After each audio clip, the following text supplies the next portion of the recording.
Boa noite a todos, que Jesus nos abençoe, que possamos aproveitar esse momento da melhor forma possível. A lição, ela é estimuladora, é exemplo de Jesus. E para falar em exemplo, nós temos que falar em Jesus, é exemplo do Cristo, né, como é o nome da lição. Na questão 625 do Livro dos Espíritos, Kardec pergunta, né? Quando ele fala, o que seria um modelo para nós termos como referência para promovermos a nossa evolução? A criatura humana, ainda cheia de imperfeições e tudo. E os espíritos respondem, Jesus. E Kardec complementa, né? Que é o tipo mais perfeito que Deus ofereceu à Terra para servir para nós como guia e modelo. Guia, o que é guia? O que é modelo? Guia, quando a gente vai fazer uma excursão, eles falam assim, segue o guia. Aí ele vai mostrando os lugares mais importantes. Então é aquele que orienta, que guia mesmo, né? Que orienta, que mostra o caminho, que explica como ir. É guia. Então, Jesus é o nosso guia. E modelo? Modelo é o ponto a ser atingido. O modelo é aquele protótipo que nós deveremos desenvolver para sermos iguais a Jesus. Então, ele é guia e o modelo. O modelo está lá no nosso objetivo. Um dia chegarmos a sermos iguais a ele. Então, é o modelo. Precisamos do guia e precisamos desse modelo para acertarmos esse nosso caminho, né? Então, se a perfeição constitui a meta do ser humano, nós vamos alcançá-lo seguindo Jesus, porque ele é guia e nos fala desse objetivo que todos devemos alcançar. Então, nós queremos afirmar, quando falamos em Jesus, que ele é o educador por excelência. É evidente que todos os filósofos, os grandes sábios, educadores do passado e de todas as épocas, até atualmente, muito contribuíram para a educação da humanidade, para a formação para o progresso, para a formação de caráter, o desenvolvimento das potencialidades da criatura humana, né? Porém, gente, com Jesus, nós encontramos um convite à emancipação do espírito pelo amor e pela sabedoria. Então, será atingir aquelas famosas duas asas que Emmanuel fala para nós. Ele fala, nós temos que atingir a asa do saber, do conhecimento, mas também da virtude, do amor em todos nós. Então, a proposta de Jesus é libertar consciências. É trabalhar o espírito, é trabalhar, como o Célio falou, olhar para dentro de nós mesmos. Nós não vamos olhar para fora. Nós temos uma tarefa grandiosa a fazer conosco mesmo, dentro de nós. E a gente às vezes fica preocupado, né? Olha lá, fulano fez isso, olha lá, fulano é assim. E esquece que tem muita coisa aqui para arrumar, para consertar, para melhorar, para aprender, porque é o principal, é a gente cuidar da gente. A não ser com nossos filhos, né? Que nós temos que encaminhar, olhar, aconselhar, orientar, etc.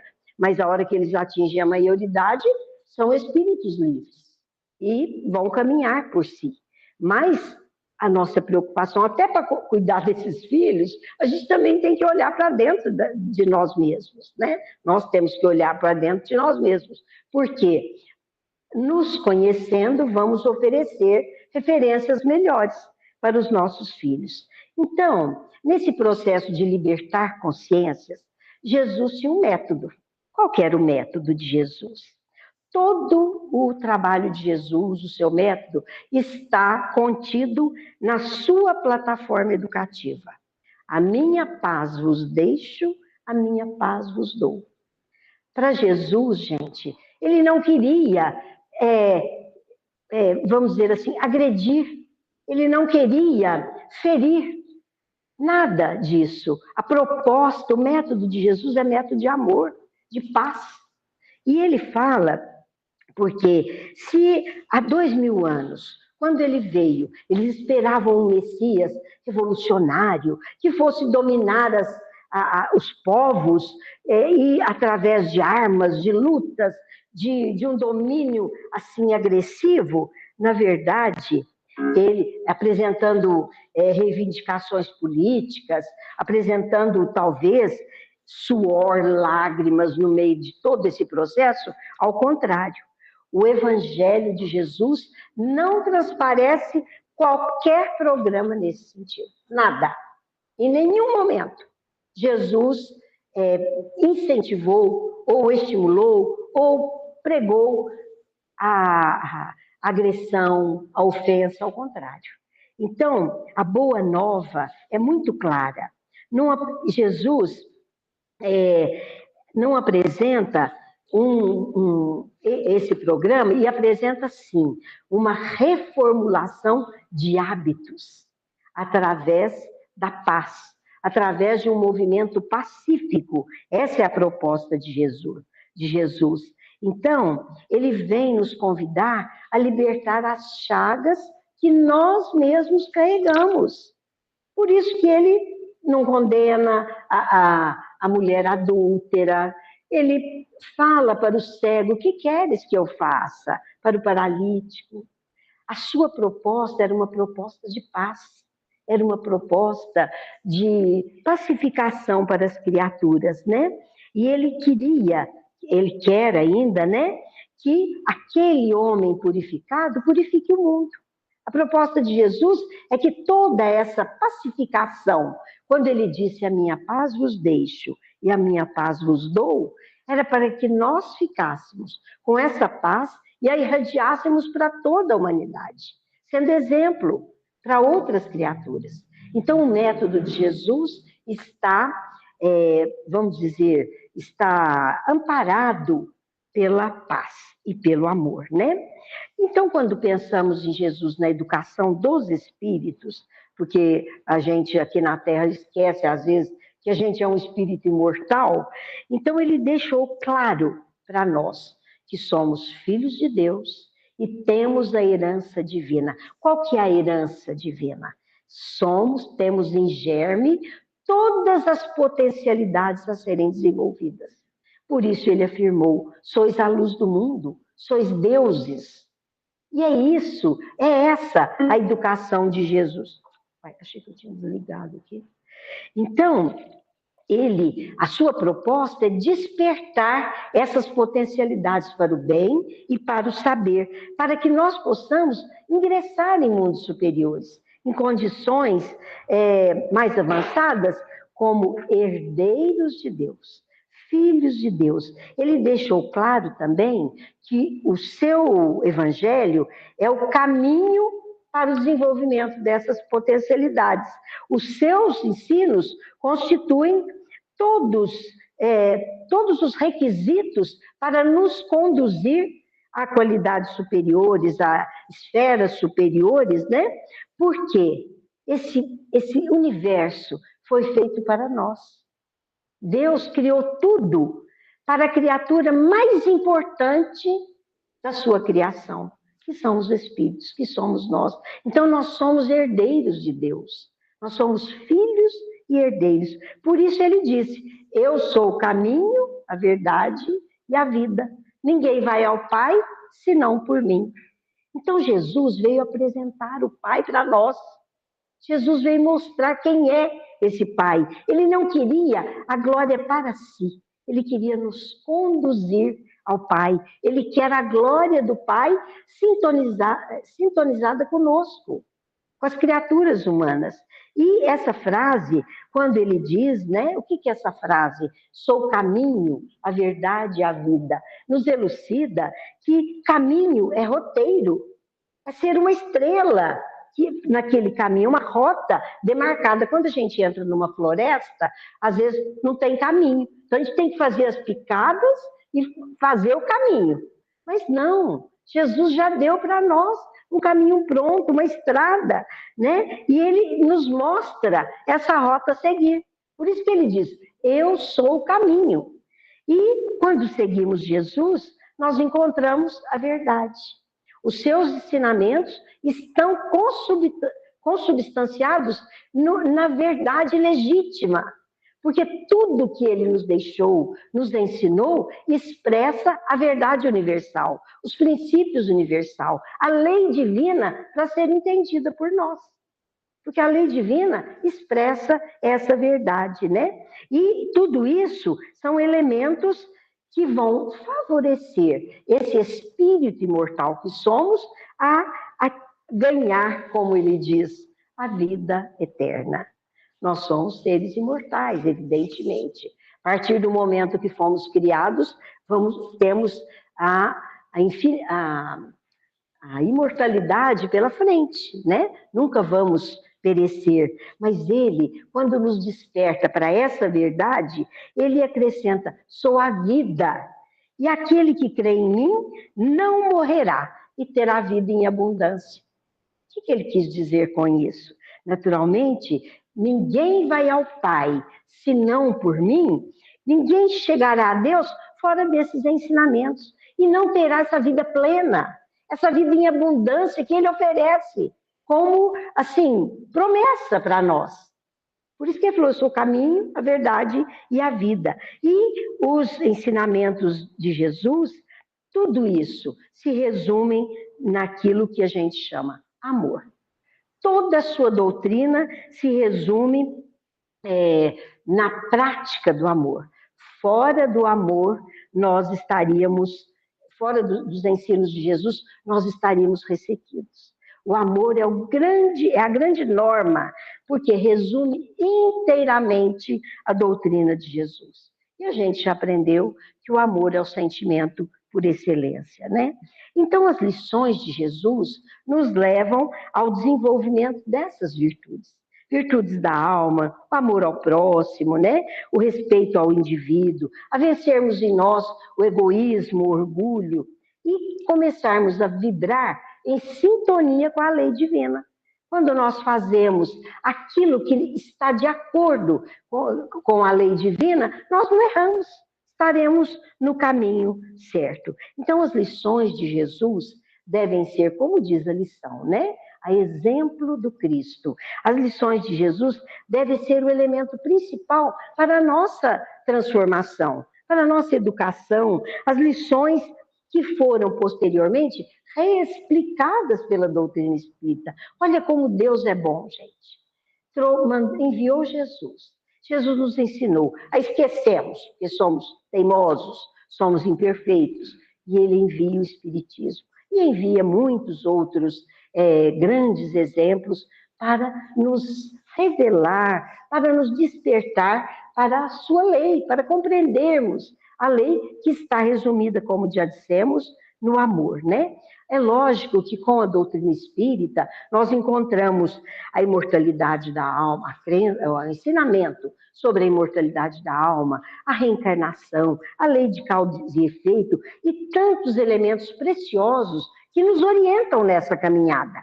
Mas se nós pensarmos, temos essa certeza, ou termos essa clareza de que os ensinos de Jesus devem ser o fundamento do nosso comportamento, das nossas atitudes, nós estaremos, não encontraremos outras interpretações, vamos estar no caminho certo. E a doutrina espírita veio restabelecer essa pureza do cristianismo dos primeiros tempos. Um cristianismo que não tinha nome de religião, era o ensino para todas as criaturas, para todas as pessoas, para todos aqueles que sofriam, para todos aqueles que tinham dúvidas.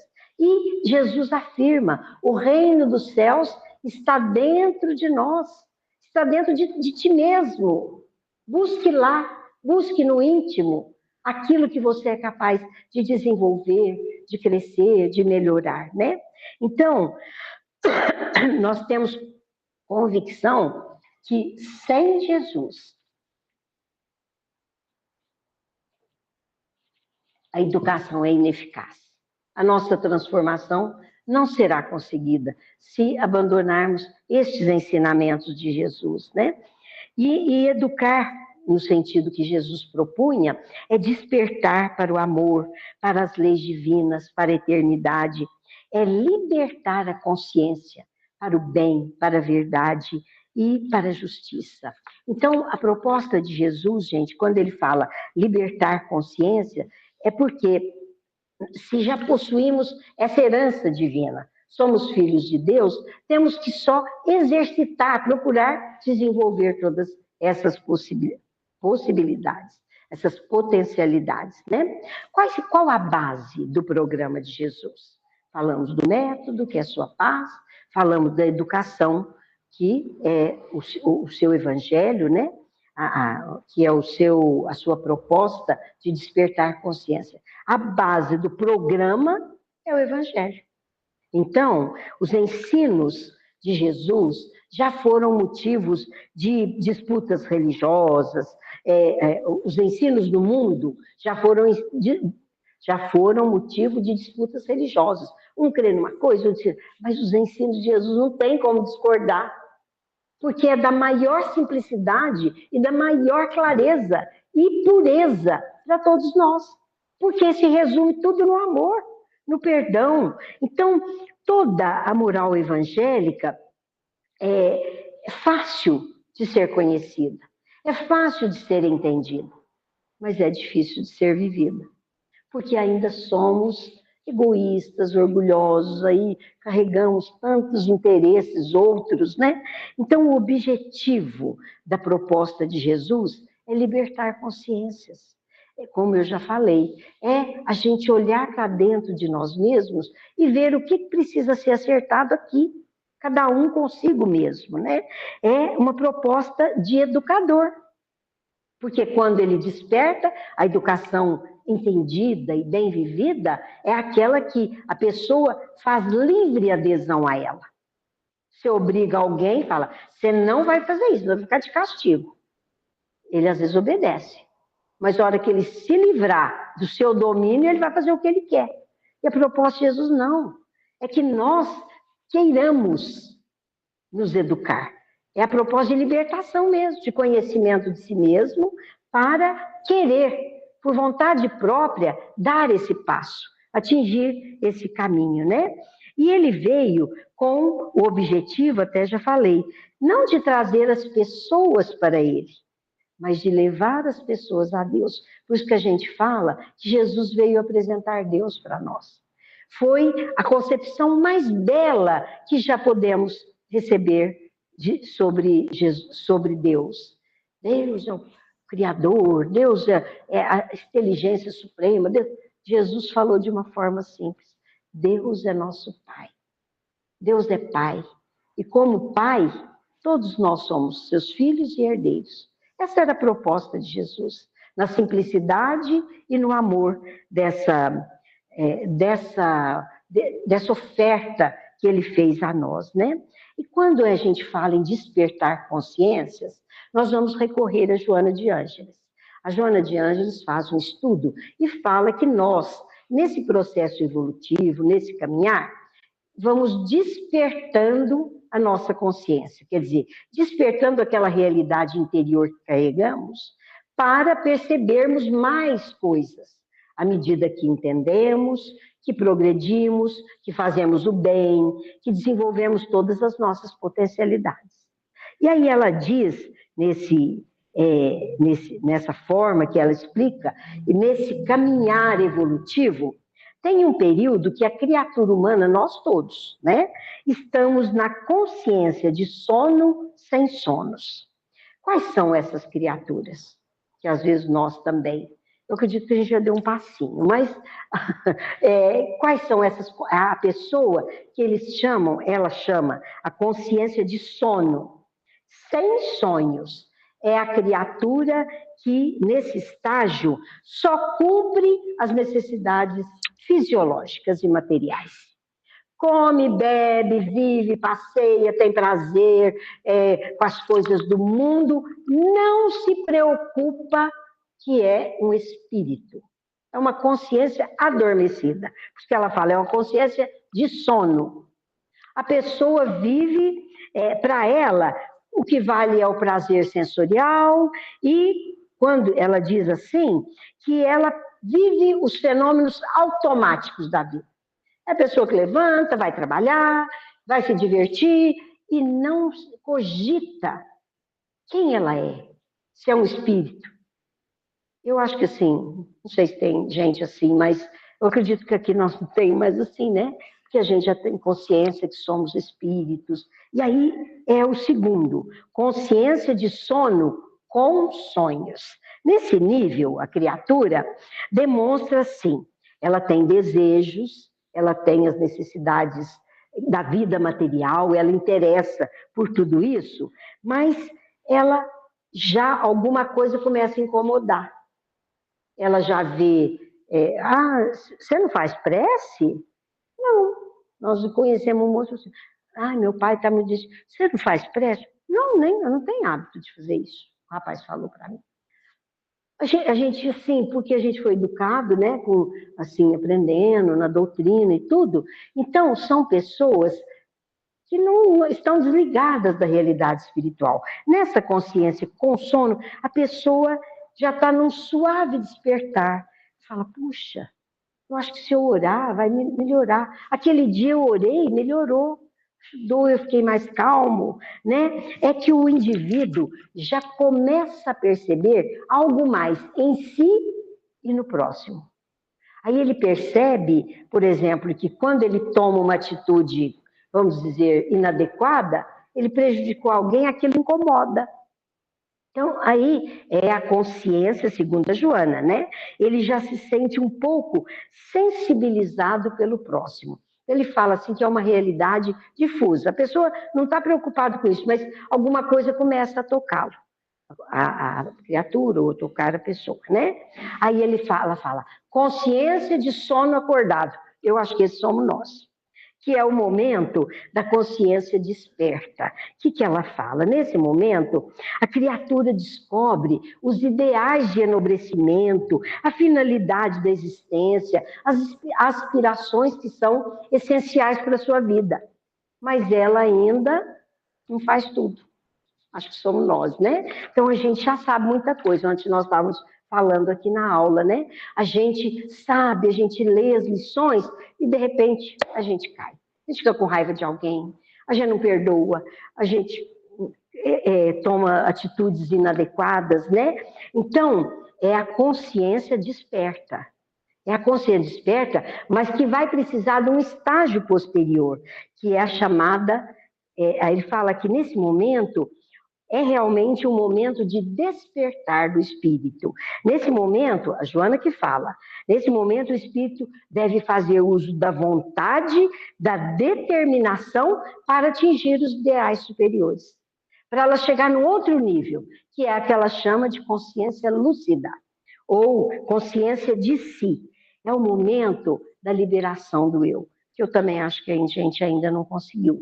Né? Porque é a identificação com Deus, com as pessoas, a harmonia íntima, conquista de ideais superiores, é a realização daquele real objetivo psicológico existencial.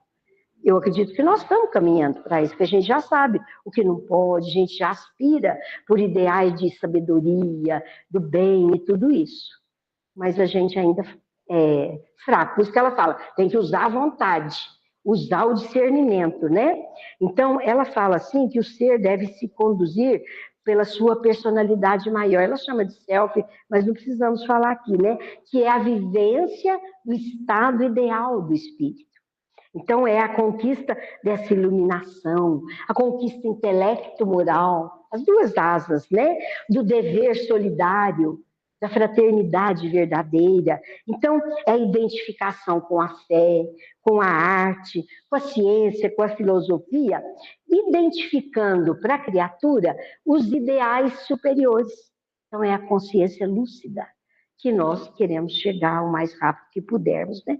E aí ela termina, último nível, consciência cósmica.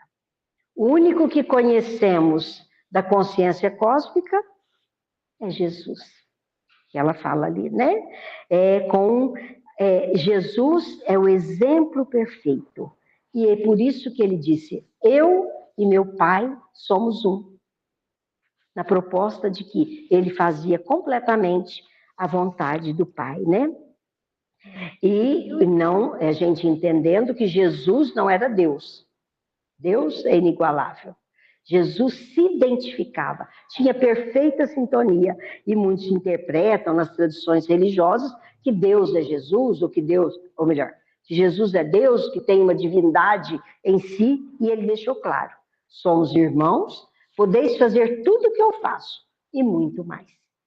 Basta nós insistirmos, né? Então, a consciência de Jesus vinculava-se a essa consciência cósmica, que venceu todas as etapas evolutivas do desenvolvimento do espírito, né?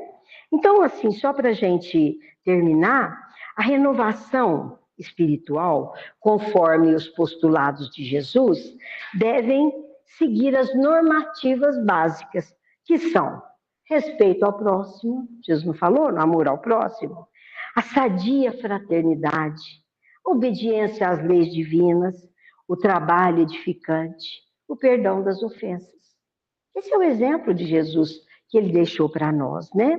E tomando conhecimento de tudo isso, sigamos esse exemplo de Jesus, que nos ofereceu, gente, como tudo, ele tinha um olhar de amor para todas as criaturas, que é o que diz a lição, né? Essa mensagem do Emmanuel.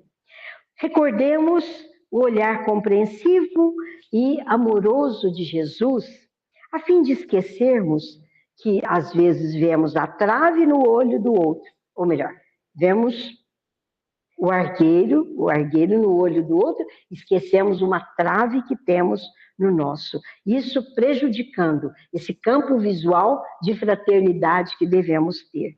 Então, o mestre jamais viu a parte escura das criaturas humanas. Escura no sentido assim, a parte mais triste, inferior, nesse sentido. E ele diz, em Bartimeu, que é aquele cego que ele cura lá em Jericó, na entrada da cidade de Jericó, ele não vê nele um homem inutilizado pelas trevas, mas sim um amigo, ansioso por tornar a ver. E por isso, desse modo, Jesus lhe restitui a visão e consegue enriquecer a existência daquele cego. Maria de Magdala, ele não enxerga aquela mulher possuída por 7 demônios, pelos gênios da sombra, mas sim uma irmã sofredora. Uma irmã que era carente do verdadeiro amor, porque ela procurava o verdadeiro amor de forma enganosa nas criaturas que queriam delas as ilusões. E ela ansiava pelo verdadeiro amor.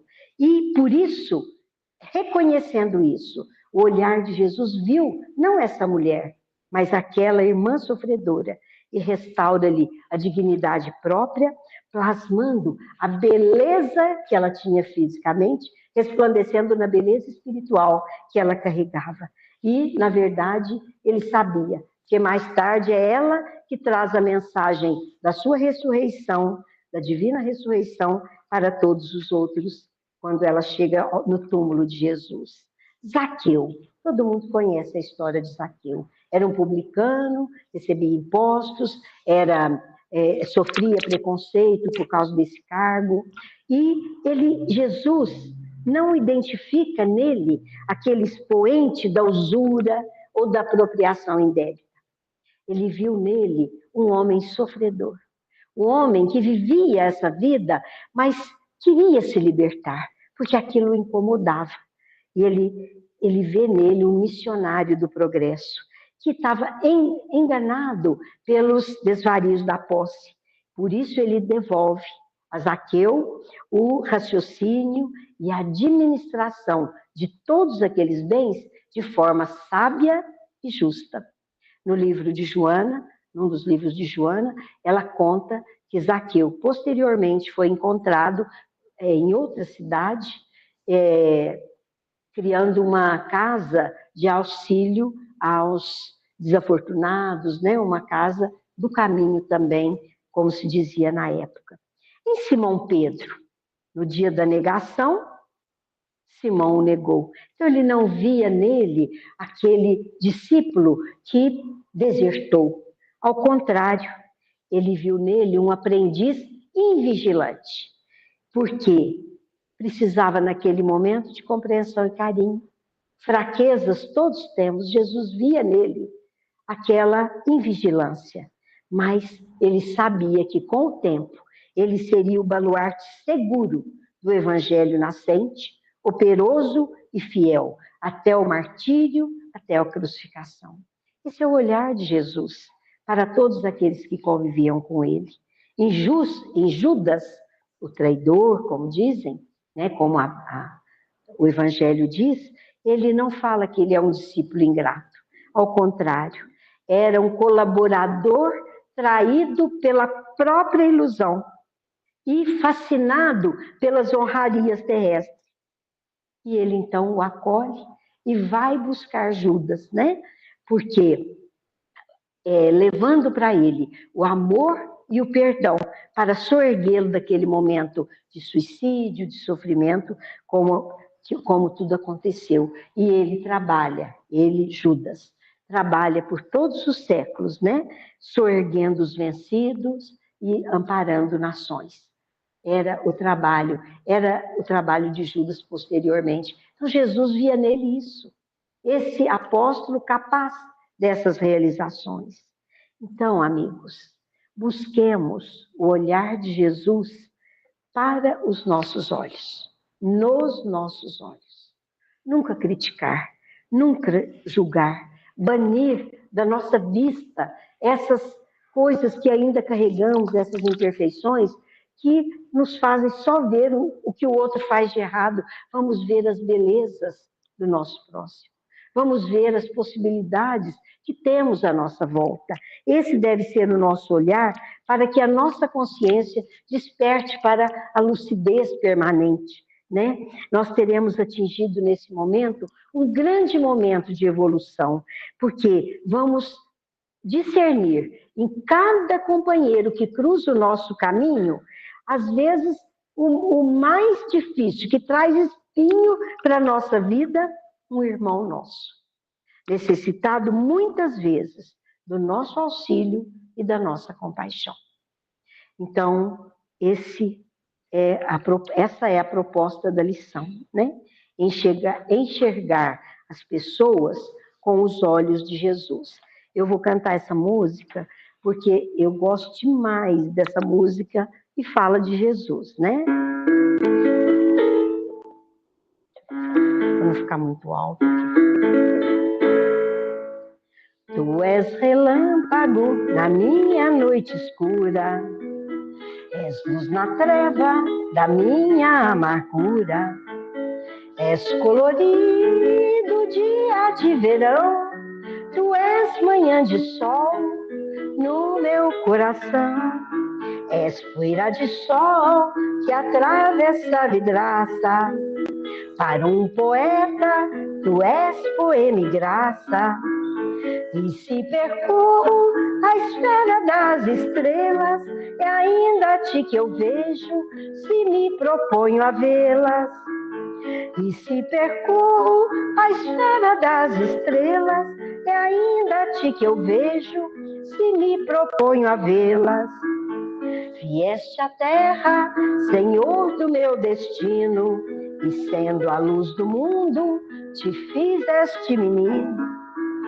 Representante do Pai Celestial, nos deste de presente a noite de Natal.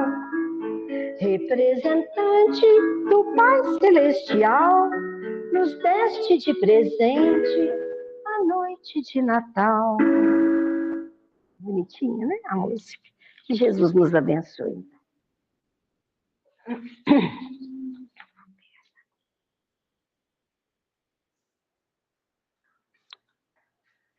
Ai, o fio, né? Esqueci. Cuidado do fio.